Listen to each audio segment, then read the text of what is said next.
Hi everyone, আসসালামু আলাইকুম। আজকে আপনাদের জন্য এনেছি দারুণ একটি রেসিপি, ঐতিহ্যবাহী এবং সুস্বাদু মোরগ পোলাও। বিশেষ অতিথি আসুক বা উৎসব, এই রেসিপি সবার পছন্দের।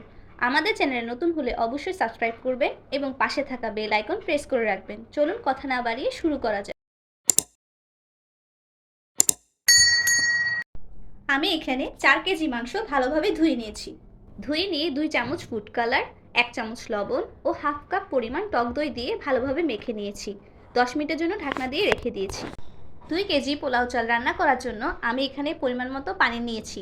দিয়ে দিয়েছি গোটা গরম মশলা, তারপর দিয়েছি সামান্য পরিমাণে তেল, 2 চামচ লবণ, 1.5 কাপ গরুর দুধ, 2 চামচ পরিমাণ চিনি, 1 চামচ বাদাম বাটা।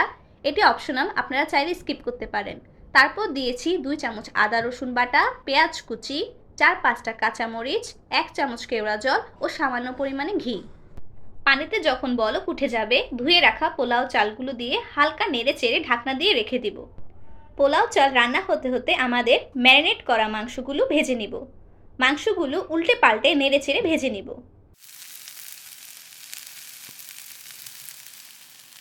আমাদের পোলাও চালও তৈরি হয়ে গেল। এখন চুলা থেকে নামিয়ে বড় একটা পাতিল চুলায় বসিয়ে দিব।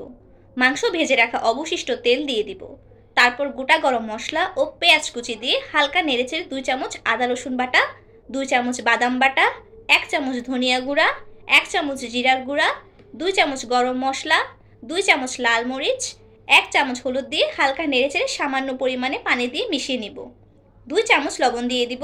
তারপর ভেজে রাখা মুরগির মাংসগুলো মশলার সাথে ভালোভাবে মিক্স করে নিব।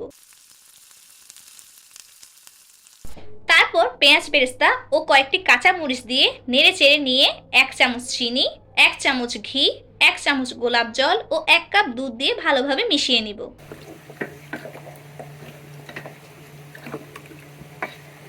তারপর পোলাও চাল থেকে অর্ধেক চাল সরিয়ে নিয়ে মাংসগুলো দিয়ে দিব। আমি এখানে ঝোল আলাদা রেখেছি, আপনারা চাইলে মাংস ও ঝোল উভয় পোলাও চালে দিয়ে দিতে পারেন। তারপর পেঁয়াজ বেরেস্তা দিয়ে সরিয়ে রাখা পোলাও চালগুলো দিয়ে দিব। এরপর আরও কিছু পেঁয়াজ বেরেস্তা এবং 1 চামচ ঘি দিয়ে ঢাকনা দিয়ে 5 মিনিটের জন্য দমে রেখে দিব। 5 মিনিট পর তৈরি হয়ে গেল আমাদের ইউনিক স্টাইলে তৈরি ঐতিহ্যবাহী মোরগ পোলাও। ভিডিও ভালো লাগলে অবশ্যই লাইক দিবেন, কমেন্ট করবেন এবং আপনার বন্ধুদের মাঝে শেয়ার করে দিবেন এবং চ্যানেলটিকে সাবস্ক্রাইব করে রাখবেন। দেখা হবে পরের ভিডিওতে। আল্লাহ হাফেজ।